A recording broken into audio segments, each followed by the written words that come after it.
Hello, good evening. कैसे हो आप सभी? आई होप सब एकदम बढ़िया होंगे और मस्त तरीके से अपनी पढ़ाई कर रहे होंगे। आज करेंगे हम अपना BPSC 107 का यूनिट 8। अब तक के हमने कम से कम 7 यूनिट हम कंप्लीट कर चुके हैं और आज हम अपना यूनिट 8 कंप्लीट कर डालेंगे। ठीक है जी, तो वन शॉट के अंदर हम सारा चैप्टर अभी कंप्लीट करने वाले हैं। ठीक है, इस ब्लॉग को ख़त्म होने के बाद हम करेंगे अपना कौन सा वो BPAC 173 चल रहा है उसको साथ लेके चलेंगे। ठीक है जी, तो करते हैं शुरुआत अपने इस प्यारे से चैप्टर की जिसका नाम है लिबरलिज्म एंड न्यू लिबरलिज्म। आपको याद होगा BPSC 101 के अंदर मैंने आपको लिबरल अप्रोच के बारे में पढ़ाया था, तो वही ये अप्रोच है। अगर आपने वो अच्छे से पढ़ा है, BPSC 101 फर्स्ट ईयर के अंदर फर्स्ट सेमेस्टर के अंदर पहला ही बुक था आपका, पहला ही सब्जेक्ट था, आपने वो अच्छे से किया है ना, तो यहाँ पे कोई दिक्कत नहीं होने वाली है। और नहीं किया है तो आपको BPSC 101 का प्लेलिस्ट मेरे चैनल पर मिल जाएगा, एक बार देख लेना। याद नहीं है तो देखोगे ना, वहाँ पे समझ आ जाएगा। ठीक है, और वहाँ से पढ़ के एक बार यहाँ पे पढ़ लेना तो कंटेंट भी आपके पास हो जाएगा, लिखने के लिए भी आपके पास रहेगा और एक अंडरस्टैंडिंग होगी।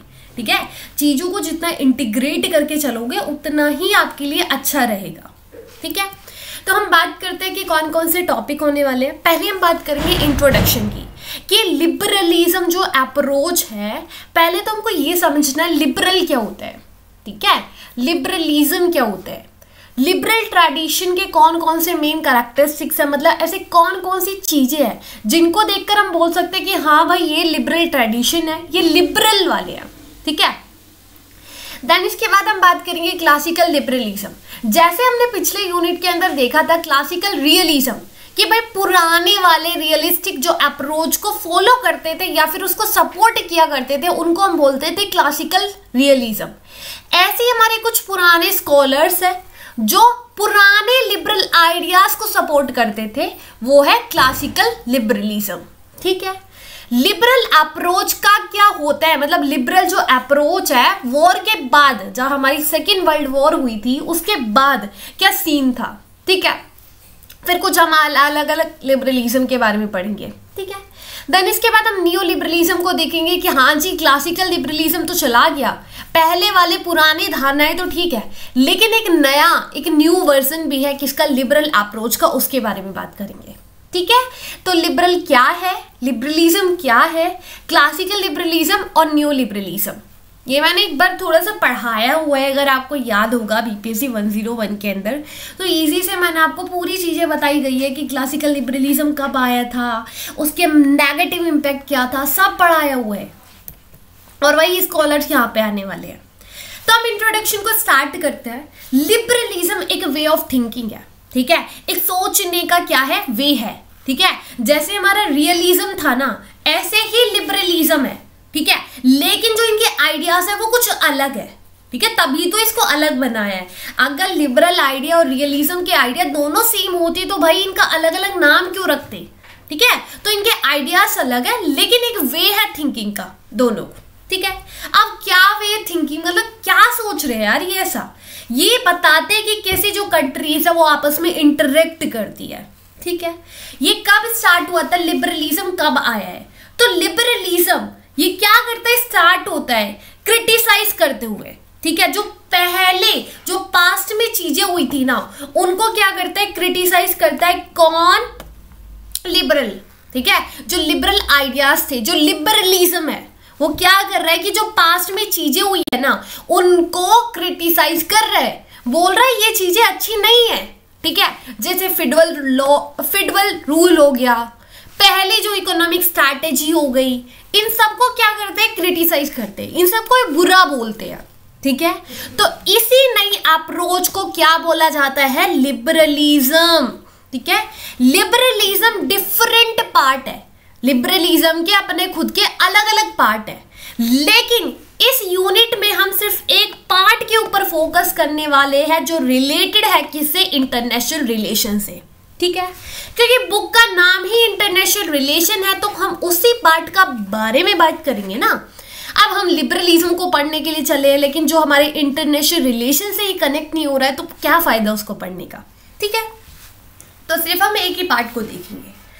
क्या हुआ था कि 70s और 80s के टाइम पे कुछ स्कॉलर्स थे जो डिबेट करते हैं कि कैसे जो पूरा वर्ल्ड है उसको ज्यादा फेयर बना सकते हैं, कैसे उसे पीसफुल बना सकते हैं, कैसे हम पूरे वर्ल्ड को ऑर्गेनाइज कर सकते हैं। ठीक है, क्या कर रहे हैं कुछ स्कॉलर्स है 70s और 80s के टाइम पे जो डिबेट कर रहे हैं, कैसे हम पूरे वर्ल्ड को फेयर बनाएं, कैसे पीसफुल बनाएं, कैसे शांति लेकर आए, कैसे पूरे संसार को हम क्या करें ऑर्गेनाइज कर डालें। ठीक है, तो हमारे जो इमैनुअल कांत है वो अपने कुछ इंपॉर्टेंट आइडियाज से आते हैं, किसके बारे में बात करते हैं, वर्ल्ड पीस के बारे में बात करते हैं, कब 1795 के अंदर। ठीक है, अब क्या होता है कि फर्स्ट वर्ल्ड वॉर होता है, 1914 से लेके 1918 तक फर्स्ट वर्ल्ड वॉर चलता है। अब फर्स्ट वर्ल्ड वॉर तो हुआ, बहुत ज्यादा लोग परेशान हो गए, लोग दोबारा से सोचने लगे भाई इस वॉर से कैसे बचा जाए, हमारी जिंदगी तो के लाले पड़ रहे हैं, बचने कल बचे या ना बचे कुछ पता नहीं है, कब हमको बॉम्ब से उड़ा दिया जाए, है ना। लोग ऐसे परेशान हैं, तो लोग बोल रहे हैं कि देखो भाई सब गया बाढ़ में, सब गया बेकार में। वो बिलीव करते हैं बेसिकली पीपल किसके ऊपर, गुड्स के ऊपर। वो फोकस करते हैं किसके ऊपर, बात करने के ऊपर। वो बोलते हैं कि देखो जी क्या करना है, कुछ रूल्स वगैरह बनाने चाहिए, कोई एक इंटरनेशनल ग्रुप बनाओ जो पीस बना के रखे। ठीक है, अगर क्लास के टीचर्स है ना तो उनके ऊपर एक हेड प्रिंसिपल होना चाहिए, ये बात करते हैं, जो इंटरनेशनल लेवल पर पीस बना के रखे। ठीक है, तो इस आइडिया को सपोर्ट करते बहुत सारे यूरोप के लोग, बहुत सारी नॉर्थ अमेरिका के लोग। ठीक है, कब 1920s के टाइम पे, और 1914 से लेके 1918 तक क्या हुआ था, फर्स्ट वर्ल्ड वॉर हुआ था। ठीक है, तो लिबरलिज्म का थोड़ा सा स्टोरी से समझ में आ रहा है ना क्या हो रहा है, ये थोड़ा सोचो, लेकिन लिबरलिज्म के बारे में थोड़ा सा ध्यान दो कि लिबरलिज्म क्या है। ठीक है, अब क्या होता है कि लोगों ने सोचना स्टार्ट करा कि हाँ भाई वॉर चल रहा है, लोग परेशान है कि भाई कब हमारी जान चली जाए कुछ पता नहीं है। ठीक है, हमारा तो कोई दोष नहीं है, लड़ने वाले लड़ते रह जाएंगे लेकिन हमारी जान चली जाएगी, किसी को कोई फर्क नहीं पड़ने वाला। ठीक है, आपस में वो तो लड़ते ही रहेंगे देश। तो क्या होता है कि लीग ऑफ नेशन बनाया जाता है 1919 के अंदर। क्या होता है कि लीग ऑफ नेशन एक ऑर्गेनाइजेशन बनाया जाता है। इसको क्यों बनाया गया था, बोल रहे थे कि इंटरनेशनल लेवल पर एक ऑर्गेनाइजेशन बनाओ जो पीस रखे, तो उसी के लिए इन्होंने क्या करा, एक ऑर्गेनाइजेशन बना डाला। लेकिन ये ऑर्गेनाइजेशन अच्छे से काम नहीं कर पाता है। ठीक है, काम क्यों नहीं कर पाता है जी, फर्स्ट वर्ल्ड वॉर के बाद आप लीग ऑफ नेशन बना रहे हो, लेकिन आपने बनाया तो फिर सेकेंड वर्ल्ड वॉर कैसे हो गया। जब पीस प्रमोट कोई कर रहा है, कोई एक ऐसी ऑर्गेनाइजेशन बना दी गई है जो पीस को प्रमोट कर रही है, तो वॉर कैसे हो गया। तो इससे पता चलता है ना कि लीग ऑफ नेशन अच्छे से काम नहीं कर रहा था। अब क्या होता है कि अब अच्छे से काम नहीं करा, जो लिबरल वाले अपने आइडियाज को लेके चल रहे थे ना कि इंस्टीट्यूशन बनाओ, ऑर्गेनाइजेशन बनाओ, इससे क्या होता है लिबरल वाले थोड़े नीचे चले जाते हैं। लेकिन ऐसा नहीं है कि लिबरल आइडियाज बिल्कुल मर चुके थे, नहीं भाई, कुछ अभी बचे हुए थे। तो इस चीज को दोबारा से इवॉल्व करने के लिए बहुत सारी अलग अलग थ्योरीज आती है, जैसे कि सोशोलॉजिकल लिबरलिज्म, प्रूलिज्म, और भी किसके अंदर एमर्ज होती है, इंटरनेशनल रिलेशन को एक्सप्लेन करती है। ठीक है, कि भाई इंटरनेशनल रिलेशन कैसा होना चाहिए। ठीक है, 1980s में एक नई अप्रोच आती है जिसको न्यू लिबरल इंटरनेशनलिज्म बोलते हैं। क्या बोलते हैं, न्यू लिबरल इंटरनेशनलिज्म बोलते हैं। ठीक है, ये फोकस करती है कोऑपरेशन के ऊपर कि कैसे हम साइंटिफिक मेथड को यूज कर सकते हैं। ठीक है, अभी तक नहीं समझ में आया है, कोई दिक्कत वाली बात नहीं है, बस सिंपल सी आपको स्टोरी बताया गया है कि लिबरलिज्म क्या है, लिबरलिज्म कब आया था। ठीक है, लिबरलिज्म आया कब था, 1970s में आया था। ठीक है, और यहाँ पे क्यों आए थे, बात करते हैं पीस की, कि भाई ऑर्गेनाइज हो, तो ये पीस करने के लिए बोलते हैं एक ऑर्गेनाइजेशन बनाओ। ऑर्गेनाइजेशन इन्होंने बनाया, लीग ऑफ नेशन बनाया, लीग ऑफ नेशन बना दिया, बहुत अच्छी बात है। अब लीग ऑफ नेशन तो बन गया, लेकिन दोबारा से वॉर हो गया, लोग दोबारा से परेशान हो गए। ठीक है, लेकिन अब ऐसा नहीं था लिबरल आइडियाज खत्म हो गए थे, नहीं, उस टाइम पर हमारी अलग अलग थ्योरीज आ रही थी लिबरलिज्म की। ठीक है, और इन थ्योरीज के बारे में हम अच्छे से डिटेल में पढ़ने वाले हैं। ठीक है भाई, ओके जी। अब हम बात करते हैं लिबरल ट्रेडिशन के बारे में कि ऐसे कौन कौन से कैरेक्टरिस्टिक्स है, कौन कौन सी ऐसी चीजें हैं जिनको देख के हम बोल सकते हैं कि हाँ भाई ये तो लिबरल है, ये तो लिबरल आइडिया को सपोर्ट करता है। ठीक है, ऐसी कौन कौन सी चीज है। पहला तो ये रीजन के ऊपर बिलीव करते हैं। ऐसा नहीं है इनको आप भोंदू बना दोगे, बुद्धू बना दो कि देखो भाई ये अंगूठी पहन लो, तुम तो भाई राजा बन जाओगे, तुम्हारे पास तो पैसा ही पैसा पैसा ही होगा। ऐसा नहीं होता। होते हैं ना कि कुछ बाबा जी आते हैं, ले बेटा ये भभूति ले, तेरी किस्मत चमक जाएगी। ठीक है, ऐसा बोलते हैं ना, वो बोलते हैं नहीं भाई ये भभूति खाने से कुछ नहीं होगा, ये भभूति तुम ही खा लो बाबा। ठीक है, तो बोलते हैं कि देखो रीजन के बिना कुछ नहीं है, अगर रीजन है तो हम तुम्हारी बातों पे विश्वास करेंगे। ठीक है, बाबा ने भभूति दी, उससे कुछ नहीं होने वाला। जब तक आप मेहनत नहीं करोगे, अच्छे से पढ़ोगे नहीं ना, तो कुछ नहीं होने वाला। ठीक है, मेहनत करना पड़ेगा, कष्ट करना पड़ेगा। और बोलते हैं कि आप जो भी बोल रहे हो ना रीजन बताओ, ऐसी आंधी में लठ मारने की जरूरत नहीं है। ठीक है, वो बोलते हैं कि हम तो बिलीव करेंगे अगर रीजन है आपकी बातों में, दम है। देन उसके बाद इनके अंदर एक होप रहती है प्रोग्रेस की। किसकी? प्रोग्रेस की। ये बड़े होपफुल है, इनको लगता है कि हाँ हम बना सकते हैं वर्ल्ड को एक अच्छा, ठीक है, जहां पर हम पीस लेकर आ सकते हैं। अगर हमने पास्ट में कुछ गलती करी है तो सीखो उनसे। ठीक है, हमको एक साथ मिलकर काम करना चाहिए। भाई बहुत हो गई लड़ाई झगड़े, अब कॉन्फ्लिक्ट वगैरह छोड़ो, आपस में कोऑपरेट करो।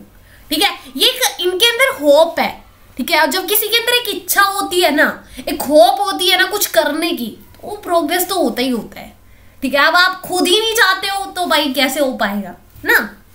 तो हमारे लिबरल वाले के अंदर ये चीजें नहीं है, उनके अंदर एक होप है कि आप वर्ल्ड को बेटर बनाना चाहते हैं।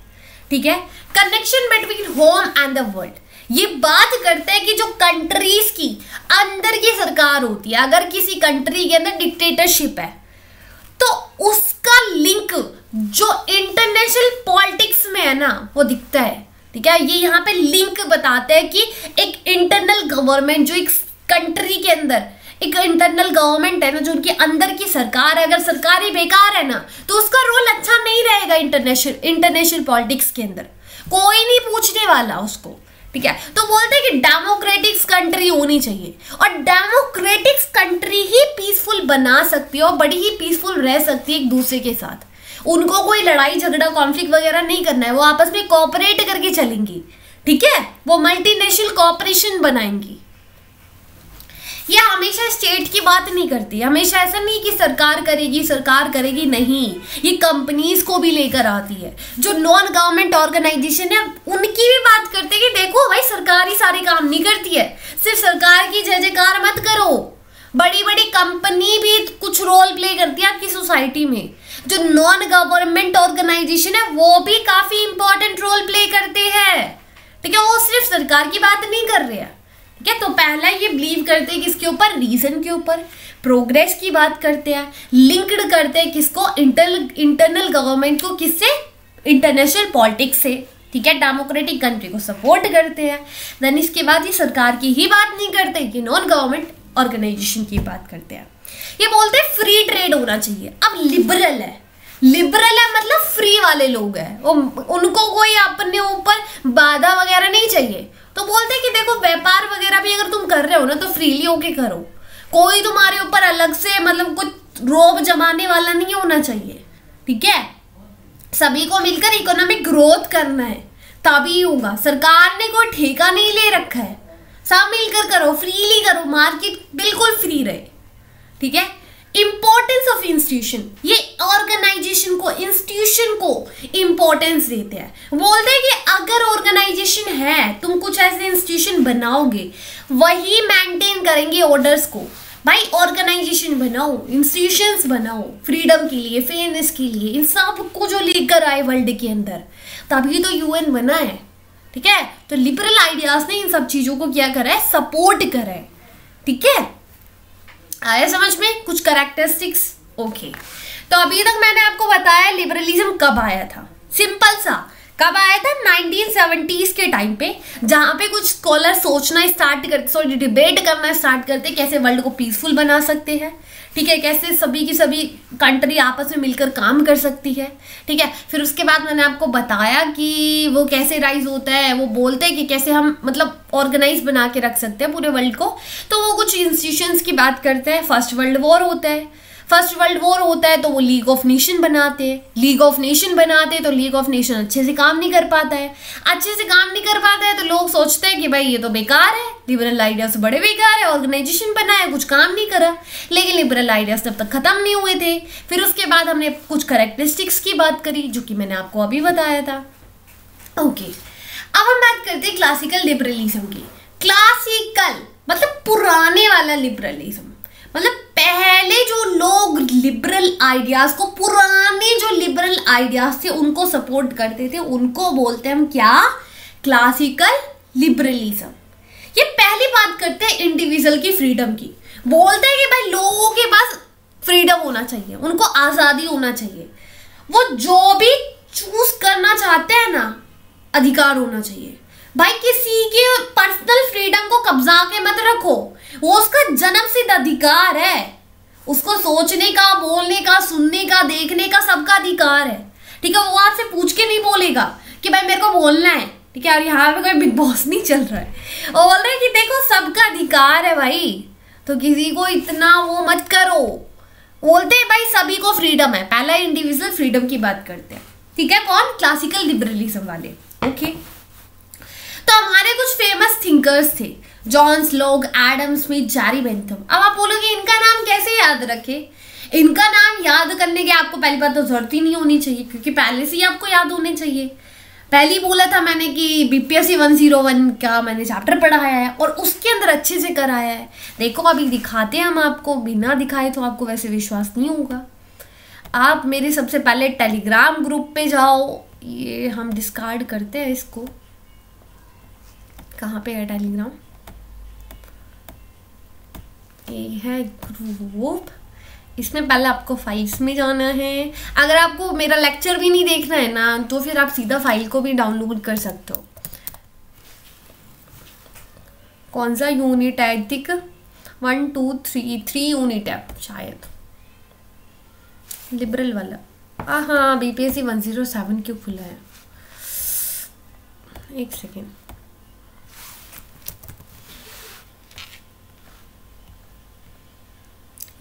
फर्स्ट सेकेंड,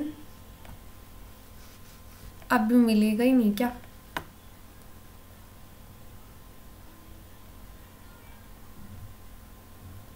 यूनिट 3 नहीं है क्या इसमें?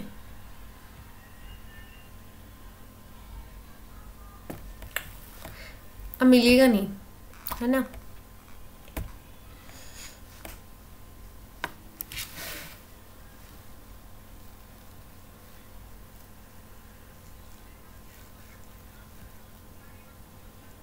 थोड़ा सा वेट करने का यार, कहाँ पे गए? अरे अरे अरे अरे अरे अरे अरे अरे,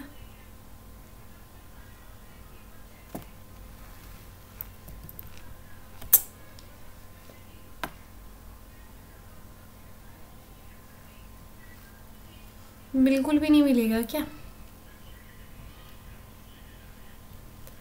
डाला तो मैंने ग्रुप में सब है, लेकिन टाइम पे कुछ नहीं मिलता।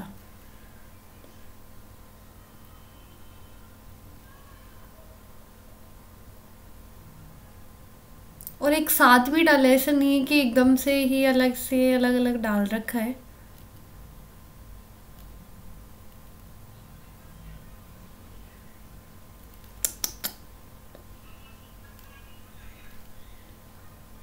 हाँ,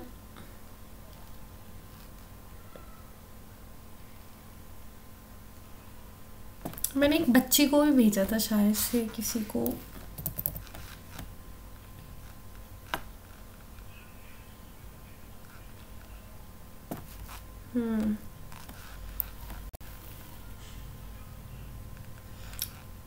ग्रुप में डाल रखा है वैसे, कभी सोचो कि हाँ देखो ग्रुप से ही फॉरवर्ड किया हुआ है मैंने। ये भाई हीरा जो आधे घंटे में हमारा पहला तो ये खुला है, सॉरी फॉर दैट। तो ये क्या है, हमारा बीपीएससी 101 का यूनिट 3 है जिसका नाम है लिबरल, अभी बताया मैंने। और यही चीज़ें आप पढ़ रहे हो, ठीक है, यही चीज़ें पढ़ रहे हो। कोई अलग से आपको ये अलग अप्रोच नहीं दिया हुआ है। तो इसके अंदर मैंने आपको पढ़ाया हुआ था अच्छे से कि लिबरलिज्म क्या है, लिबरलिज्म कितने टाइप्स का है, पॉजिटिव, नेगेटिव। इसके बाद मैंने आपको लिबरल थिंकर्स के बारे में बताया था। देखो लिबरलिज्म के कुछ थिंकर्स हमारे कहाँ गए थे, ये अकॉर्डिंग टू जॉन स्लोक के बारे में बताया था। ठीक है, ये सारी चीजें ना आप उसमें भी लिख सकते हो। इंडिविजुअलिज्म एडम स्मिथ ने दिया है। ठीक है, इसको सपोर्ट करते हैं जॉन स्लोक और एडम स्मिथ। यूटिलिटेरियनिज्म इसको सपोर्ट करते हैं कौन, बेंथम। ठीक है, ये ग्रेटेस्ट हैप्पीनेस की बात करें, यही चीजें मिलने वाली है, अभी देखना, अभी बताऊंगी मैं आपको। ठीक है, फिर उसके बाद अर्ली थिंकर वही आ गया। अभी हम ये क्लासिकल थिंकर्स की बात कर रहे हैं ना, तो वही है एडम स्मिथ, जैरी बेंथम, जॉन स्लोक। और यहाँ पे भी तो यही बात की जा रही है ना, ये रहा जॉन स्लोक, एडम स्मिथ, जैरी बेंथम, तीन वही है। ये क्या बोल रहा है, ये बोल रहा है कि गवर्नमेंट लिमिटेड होनी चाहिए और गवर्नमेंट का काम है कि लोगों के राइट्स को प्रोटेक्ट करे, ना कि उनको अधिकार दे। ठीक है, जो लोगों के पास अधिकार उनको जन्म से मिलता है, बर्थ से मिलता है। सरकार का काम होता है सिर्फ उनके अधिकार को प्रोटेक्ट करना, ना कि उन्हें अधिकार देने का। ठीक है, एडम स्मिथ क्या बोलते हैं, एडम स्मिथ सपोर्ट करते हैं कि गवर्नमेंट का इकोनॉमी के अंदर कोई हाथ नहीं होना चाहिए। जेरेमी बेंथम क्या बोलते हैं कि देखो ज्यादा से ज्यादा लोगों की हैप्पीनेस को क्या करना है, पॉसिबल करना चाहिए। तो अभी मैंने ये जो पढ़ाया है, ये यूटिलिटेरियनिज्म, ये अलग से आपको मिल जाएगा ना एक पॉइंट, है ना, कि टीचर को भी लगेगा हाँ बच्चे को पता है। तो यूटिलिटेरियनिज्म मतलब कि ज्यादा लोग खुश होने चाहिए। ठीक है, ज्यादा उसको हैप्पीनेस को सपोर्ट करते हैं कौन, बेंथम। ये रहा utilitarianism stand for greatest happiness and greatest number. तो एक काम करना, पहले आप एक बार इस पीडीएफ को पढ़ना, फिर उसके बाद इस लेक्चर को देखना। सच में बहुत इजी लगेगा फिर, और जितना आप कनेक्ट करके चलोगे ना चीज़ों को, उतना ही समझ में आएगा। कंटेंट भी रहेगा, चीज़ें एकदम ऐसे नहीं रहेगा कि हाँ पिछले साल हमने पढ़ा है तो हम भूल गए हैं, नहीं, लेकर चलो उनको। ठीक है, तो अब तो यहाँ से समझ में ही आ गया होगा क्लासिकल लिबरलिज्म के बारे में। तो क्लासिकल लिबरलिज्म बता दिया मैंने, कहाँ गया रे, ये आगे ना समझ में, जॉन स्लोक, एडम स्मिथ, जैरी बेंथम। अब हम आगे चलते हैं कहाँ पे, आगे चलते हैं यहाँ पे। अरे यार पूरा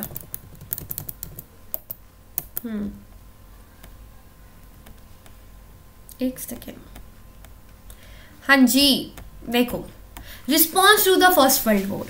अभी मैंने बताया क्या हुआ था कि फर्स्ट वर्ल्ड वॉर हो गया। अब क्लासिकल जो लिबरलिज्म थे ब्लेम करने लगे कि वॉर क्यों हुआ है। ठीक है, जो क्लासिकल पुराने वाले लिबरल्स थे वो क्या बोलते हैं कि देखो जो ये वॉर हुआ था ना, फर्स्ट वर्ल्ड वॉर, ये इसलिए हुआ है क्योंकि जो लीडर्स है उनके अंदर एक मिसअंडरस्टैंडिंग है। वो सीक्रेट डील करते हैं, उनके और कंट्रीज के अंदर कोई डेमोक्रेसी नहीं है, बड़ी बड़ी आर्मीज बना के रखी है, लड़ने के लिए तैयार है, किसी के अंदर कोई कोऑपरेशन नहीं है।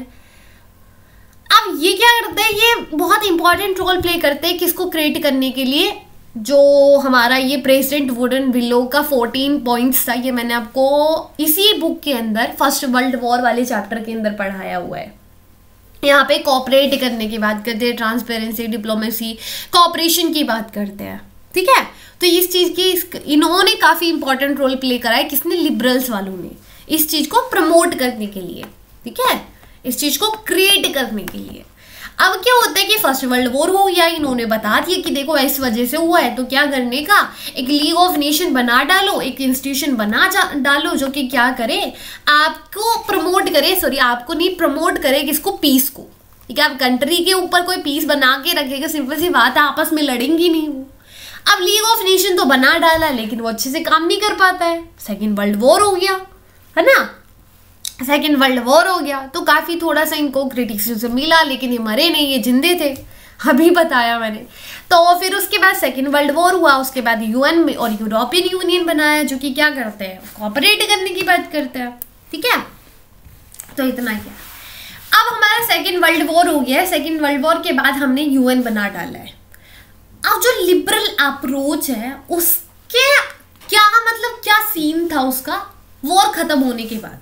कितने वॉर हुए पूरे वर्ल्ड के अंदर, 10, 8, 4 या 2, कितने वर्ल्ड वॉर हुए हैं? 10, 4, 8 या 2? 2 हुए ना, first world war, second world war. Third world war भी आपने कभी पढ़ा है? सपने में पढ़ा होगा आपने, रियल में नहीं हुआ है अभी तक। तो सेकंड जो वर्ल्ड वॉर खत्म हुआ था, उसके बाद जो क्लासिकल लिबरलिज्म थे उनको काफी ज्यादा क्रिटिसिज्म मिलता है। ठीक है, किससे? रियलिस्टिक, जो हमने पहले पढ़ा था, पहले चैप्टर में पढ़ा था, ठीक है, उनसे काफी ज्यादा। उन्होंने बोला था ना कि इंस्टीट्यूशन बना डालो, एक ऑर्गेनाइजेशन बना डालो, शांति शांति रहेगी। उन्होंने बोला कहाँ गई तुम्हारी शांति?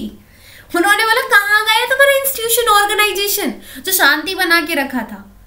तो इतना सारा क्रिटिसिज्म देखते हुए ये डेवलप करते हैं क्या, कुछ न्यू थ्योरीज, ठीक है, जिनका अलग ही इम्पैक्ट है किसके अंदर? इंटरनेशनल रिलेशन के अंदर। तो कुछ न्यू थ्योरीज के अंदर बारे में बात करते हैं। तो पहली इनकी थ्योरी है sociological liberalism. Sociological liberalism emerge होती है लेट 19th सेंचुरी में और मिड 20th सेंचुरी में। ठीक है, लेट 19th सेंचुरी में क्या हुआ था कि सोशियोलॉजिकल लिबरलिज्म एमर्ज हुआ था। ठीक है, थिंकर्स के बारे में आप एक बार देख लेना। ठीक है, सोशियोलॉजिकल लिबरलिज्म क्या बोलता है? ये इंपॉर्टेंस देता है नॉन स्टेट एक्टर्स को, सोशल ग्रुप को। सोशियोलॉजिकल तो सिंपल सी बात है, सोशल ग्रुप के बारे में बात करेगा, समाज की बात करेगा, सोसाइटी की बात करेगा। तो सिंपल सी बात है, ये इंपॉर्टेंस दे रहा है इनको। ये बिलीव करता है कि ट्रांसनेशनल, जहां पे प्राइवेट ग्रुप और सोसाइटी काफी इंपॉर्टेंट रोल प्ले करती है इंटरनेशनल रिलेशन के अंदर। ठीक है, तो बोलते हैं कि देखो हमेशा गवर्नमेंट ही काम नहीं करती है, तुम कुछ प्राइवेट ग्रुप्स तो बनाओ, तुम कुछ सोशल ग्रुप तो बनाओ जो शांति बना के रखे। ठीक है, तो यही है सोशल लिबरलिज्म, जो कि सोशल ग्रुप को क्या करते हैं? इंपॉर्टेंस देते हैं और नॉन स्टेट एक्टर्स को इंपॉर्टेंस देते हैं। फंक्शनलिज्म ये दी है ये थ्योरी डेविड ने, ठीक है, और ईस्टर्न हैंस ने। ये फोकस करते हैं कोऑपरेशन के ऊपर। ठीक है, किसके ऊपर? कोऑपरेशन के ऊपर। बोलते हैं कि देखो सरकार को क्या करना चाहिए? सरकार को कोऑपरेशन बनानी चाहिए। क्या बनानी चाहिए? कॉर्पोरेशंस बनानी चाहिए। ठीक है, कॉर्पोरेशन, ठीक है, सॉरी कॉर्पोरेशन नहीं है, कॉर्पोरेशन नहीं है, कॉर्पोरेशन बनानी चाहिए। अगर सरकार क्या करेगी? कोऑपरेट करने की सोचेगी ना, तो वो अलग अलग फील्ड में कोऑपरेट होंगे। ठीक है, जैसे कि हम ईयू की बात करते हैं, यूरोपियन यूनियन, वो सिंपल बना था इकोनॉमिक कोलैबोरेशन के लिए कि देखो यूरोपियन कंट्रीज में बहुत ज्यादा इकोनॉमिक डाउन हो गई थी, इकोनॉमिक सिचुएशन बहुत बेकार हो गई थी। ठीक है, तो उन्होंने अपनी इकोनॉमी को थोड़ा ऊपर लेकर आने के लिए आपस में कोऑपरेट करने की कोशिश करते हैं, अपनी इकोनॉमी को बढ़ाने की कोशिश करते हैं। अब उन्होंने ईयू इस सोचकर बनाया था, लेकिन बाद में उन्होंने उस इकोनॉमिक कोऑपरेशन की जगह पॉलिटिकल कोऑपरेशन की बात भी करी। ठीक है, अब यूरोपियन यूनियन के अंदर सिर्फ वो अपनी इकोनॉमी की ही बात नहीं करते, अपने पॉलिटिकल कोऑपरेशन की भी बात करते हैं। ठीक है, तो ऐसे कुछ फंक्शंस की बनाने की बात करता है कौन? फंक्शनलिज्म। ठीक है, इंडिपेंडेंस लिबरलिज्म। इंडिपेंडेंस ये सिंपल सी बात है, इंडिपेंडेंस, ठीक है, वो स्टेट और नॉन स्टेट की भी बात करेगा। वो बोलते हैं कि देखो जो गवर्नमेंट है और जो नॉन गवर्नमेंट है, ये दोनों आपस में क्या रहते हैं? एक दूसरे के ऊपर डिपेंड रहते हैं। ठीक है, अगर दोनों है डिपेंड, तो सिंपल सी बात है कि जो मनी का फ्लो है, सर्विस है, वो इंटरडिपेंड होगा। आपस में क्या होगा? इंटरडिपेंड होगा। ठीक है, तो ये किसकी बात करते हैं? इंटरडिपेंडेंस की बात करते हैं कि देखो डिपेंड रहो, इंटरडिपेंड रहो एक दूसरे के ऊपर। ठीक है, रिपब्लिकन लिबरलिज्म। रिपब्लिकन लिबरलिज्म किसने ये लिबरलिज्म किसने दिया? एक बार देख लेना, इंस्पायर जो भी इससे हुआ है। ये प्रमोट करता है डेमोक्रेटिक गवर्नमेंट को। बोलता है कि देखो गवर्नमेंट है ना डेमोक्रेटिक, मतलब वॉर वगैरह नहीं होगा। ठीक है, और ये चैलेंज करते हैं रियलिस्टिक के व्यूज को। बोलते हैं ना कि बैलेंस ऑफ पावर बना के रखो, पावर बैलेंस करो। बोलते नहीं भाई, पीसफुल आएगा डेमोक्रेसी से। अगर डेमोक्रेसी है तो क्या होगा? पीस बना रहेगा। ठीक है, और इसी के आइडियाज को देखते हुए पैसिफिक यूनियन बनता है। पैसिफिक यूनियन के अंदर वो अपनी इकोनॉमिक कोऑपरेशन की भी बात करते हैं और वो ज्यादा से ज्यादा कंट्री के अंदर डेमोक्रेसी लेकर आने की बात करते हैं। ठीक है, आइडियाज को स्प्रेड करते हैं किसके अंदर? डेमोक्रेसी के अंदर, कि भाई इंटरनेशनल लेवल पर हमको डेमोक्रेसी लेकर आनी है।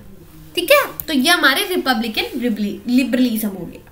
तो हमने क्लासिकल लिबरलिज्म देखा क्या था, फिर उसके बाद हमने क्या देखा कि कुछ थ्योरीज डेवलप होती है सेकेंड वर्ल्ड वॉर के बाद, जो कि मैंने आपको बता दिया।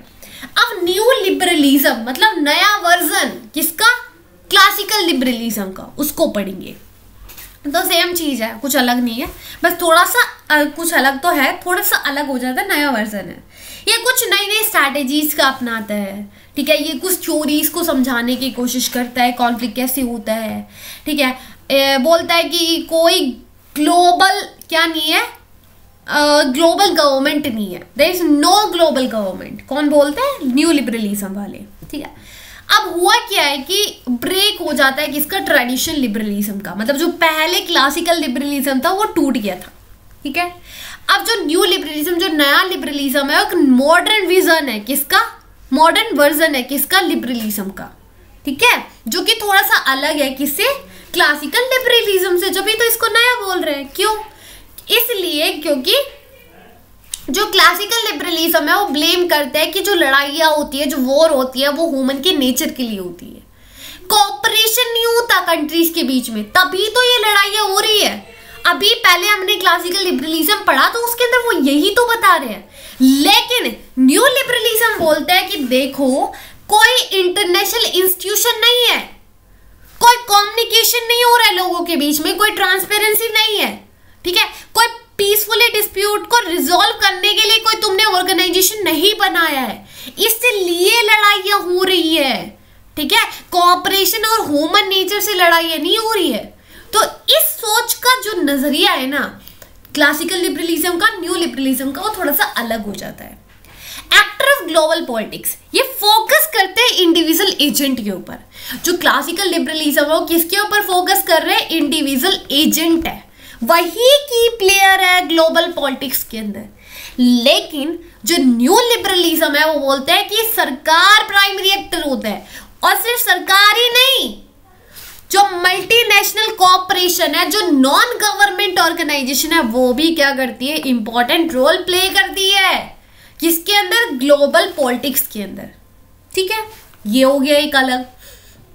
फिर उसके बाद कॉन्फ्लिक्ट को ये कैसे एनालाइज करता है, तो हमारे पुराने वाले जो लिबरलिज्म को सपोर्ट करते थे आइडियाज को, वो हिस्टोरिकल फिलोसफिकल बातें किया करते थे, फिलोसफिकल वो एनालाइज किया करते थे। लेकिन जो न्यू लिबरलिज्म है वो बहुत ही कम डिपेंड है किसके ऊपर, हिस्ट्री के कॉन्टेक्स्ट के ऊपर। वो गेम थ्योरीज का यूज करते हैं, वो इकोनॉमी का यूज करते हैं, वो कुछ rational thinking, rational decision making लेकर आते हैं, ठीक है, रैशनल डिसीजन करते हो, तो ऐसी ही आंधी में लट नहीं मारते हो, ठीक है। तो ये हमारा थोड़ा सा अलग हो जाता है किसका, न्यू लिबरलिज्म का और क्लासिकल लिबरलिज्म का। अब न्यू डिबेट मतलब न्यू लिबरलिज्म और जो न्यू रियलिस्टिक थे, इनके बीच में जो डिबेट हुई थी आईआर के अंदर, वो देखते हैं। तो तीन बड़े बड़े डिस्कशन होते हैं, तीन बड़े बड़े डिबेट होते हैं, देखते हैं। पहला जो बड़ा डिबेट था, कंट्रीज आती है, कुछ लोग बात करते हैं कि देखो सभी कंट्री क्या करेगी, आपस में मिलकर काम करेगी, क्या करेगी, आपस में मिलकर काम करेगी। लेकिन कुछ लोग बोलते हैं भाई ये तो पॉसिबल ही नहीं है कि कंट्रीज मिलकर काम कर ले, ऐसा तो हो ही नहीं सकता। तो ठीक है, नहीं हो सकता तो हमारा लीग ऑफ नेशन बनाया लिबरल वालों ने कि देखो हम करके दिखाएंगे। लीग ऑफ नेशन बनाया तो वो फेल हो गया, वो पीसफुल नहीं लेकर आया पाया। तो इससे सुनने में, ठीक है, सुनने में काफी हार्ड हो गया था, हाँ कोई ऐसी ऑर्गेनाइजेशन है जो वर्ल्ड लेवल पे पीस बना सकती है, तो बहुत ही मतलब विश्वास करने वाली बात नहीं थी लोगों के अंदर।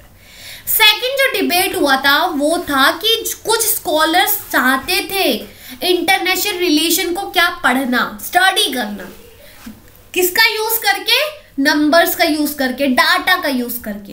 लेकिन कुछ हमारे बात करते हैं पीपल के वैल्यूज को, बिलीव्स को ज्यादा वो करते हैं, वो नंबर डाटा को नहीं चाहते इंटरनेशनल रिलेशन में, वो लोगों के बिलीव्स के ऊपर फोकस करते हैं।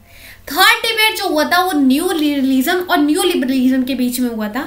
यहाँ पे जो न्यू रियलिस्टिक थे, ठीक है, रियलिज्म जो पहले पढ़ाया था, वो बोलते हैं कि जो वर्ल्ड है ना, जो कंट्री है, जो कंट्रीज है वर्ल्ड के अंदर, जब तक कोई वर्ल्ड की गवर्नमेंट नहीं बनाओगे ना, तब तक वो आपस में लड़ती रहेंगी, वो क्या बोले कि जब तक आप एक इंटरनेशनल गवर्नमेंट नहीं बनाओगे ना, तब तक कंट्रीज आपस में लड़ती ही रहेंगी। लेकिन न्यू लिबरलिज्म पॉजिटिव बातें करते हैं, बोलते हैं कि देखो कंट्रीज आपस में मिलकर काम कर सकती है, अपने कॉमन इंटरेस्ट को शेयर कर सकती है। ऐसा नहीं है कि कंट्रीज हमेशा लड़ने में ही लगी रहेंगी, नहीं, उनको मिलकर काम करना चाहिए, ठीक है, ना कि लड़ना चाहिए, ठीक है। अब क्या डिफरेंस है किसके अंदर, न्यू रियलिज्म में और न्यू लिबरलिज्म में। तो जो न्यू रियलिस्टिक है वो क्या बोलते हैं कि कंट्रीज कभी कोऑपरेट नहीं कर पाएंगी, कभी आपस में कॉम्पिटिट नहीं कर पाएंगी जब तक वर्ल्ड गवर्नमेंट नहीं होगी, एक इंटरनेशनल गवर्नमेंट नहीं होगी, तब तक कोई शांति नहीं रहेगी। लेकिन न्यू रियलिज्म वाले क्या कहते हैं कि नहीं, कंट्रीज अपना कॉमन इंटरेस्ट बनाए और आपस में कोऑपरेट करके चले, ठीक है। न्यू रियलिस्टिक वाले मिलिट्री के ऊपर ध्यान दे रहे हैं, डिप्लोमेसी के ऊपर ध्यान दे रहे हैं, लेकिन जो न्यू लिबरल वाले हैं वो अटेंशन दे रहे हैं ट्रेड को, इकोनॉमिक कनेक्शन के ऊपर बात कर रहे हो, ठीक है। उनका कोई मतलब नहीं है लड़ाई वड़ाई पे, और ट्रेड की बात कर रहे हो, बड़े पीसफुल वाले बंदे हैं। जो न्यू रियलिस्टिक है वो बात करते किसका, सॉरी, उनको नहीं पता किसके बारे में, कंट्रीज की कैपेबिलिटीज के बारे में। वो अनश्योर है कि कंट्रीज की क्या इंटेंशन है, लेकिन न्यू लिबरल वालों को सारी चीजें पता होती है, कंट्रीज क्या चाहती है, कंट्रीज का क्या इंटेंशन है, वो सारी चीजें जानते हैं, ठीक है।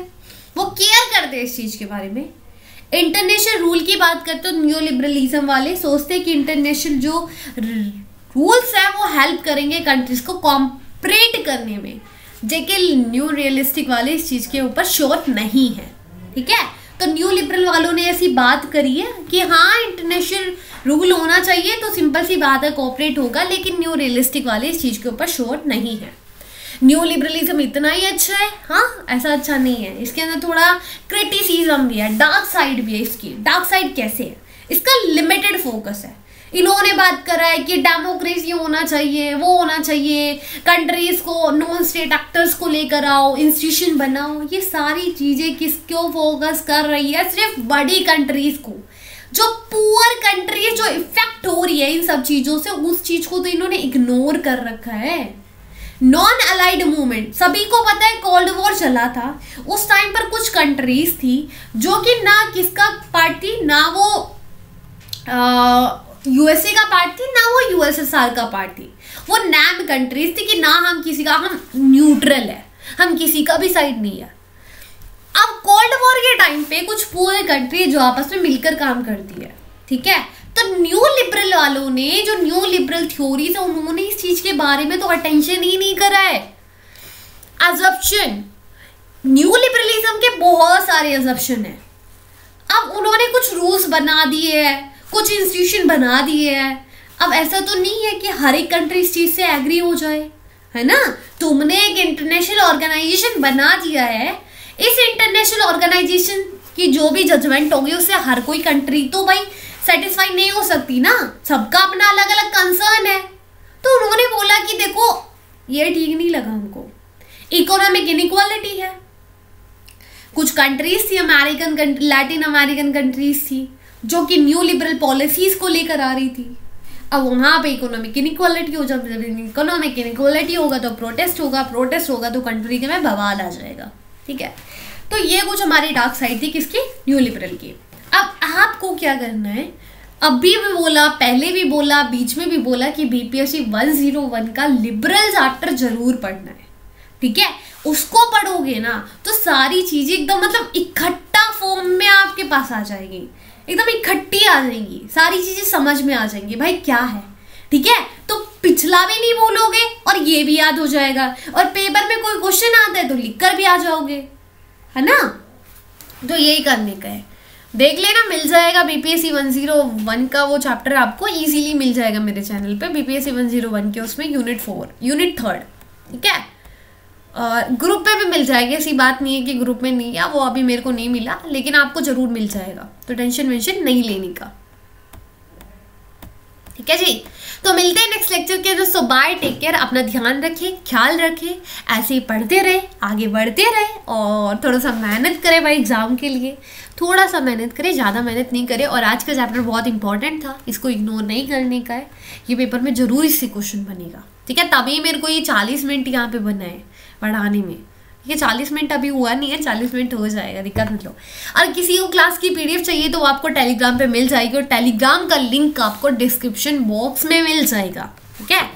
सो बाय, टेक केयर, अपना ध्यान रखें, ख्याल रखें, बाय।